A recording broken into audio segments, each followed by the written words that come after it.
came out here that I'm a proud member of the Grand Ole Opry in Nashville, Tennessee. And this is my 40th anniversary year with the Grand Ole Opry. It's called the Ruby Tour.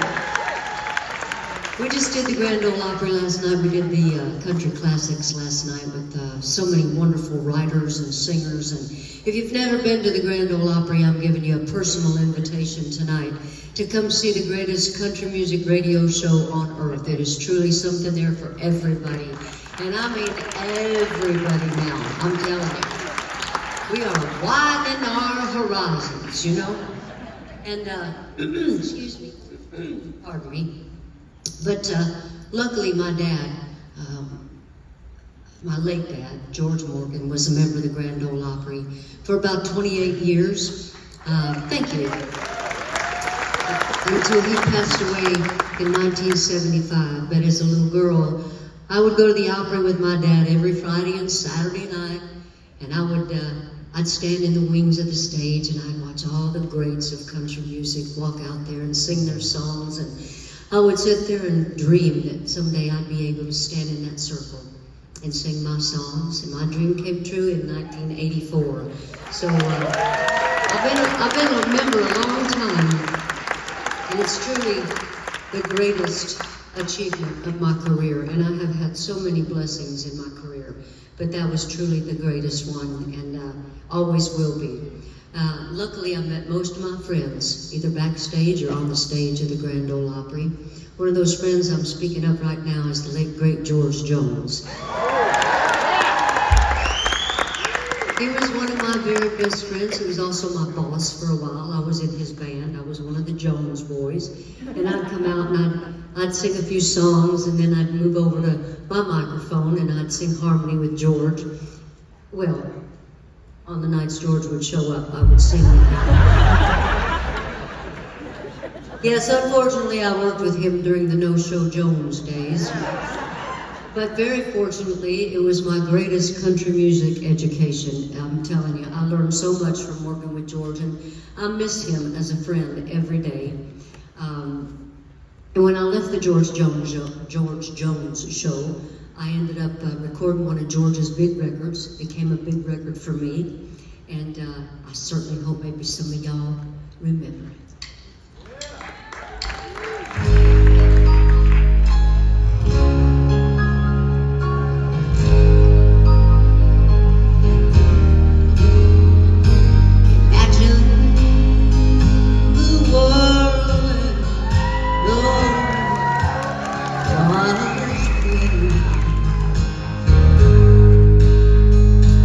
Think of a church with nobody praying. Have you ever looked up at the sky? Oh,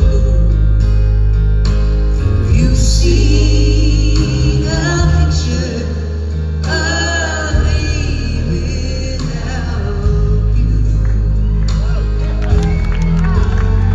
Have you walked in a garden where nothing was growing? Or stood by a river where nothing was flowing? If you see the red rose on this avenue, you see the picture of me without you.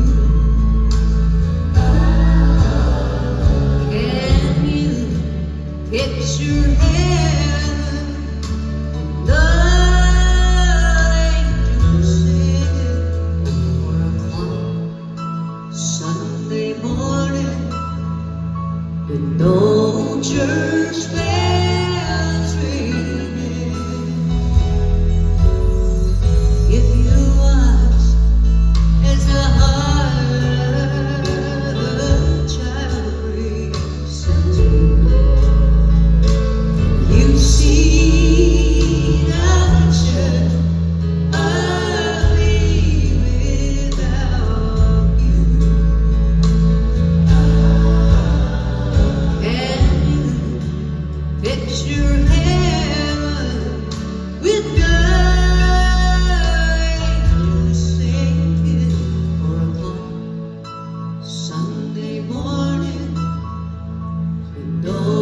true.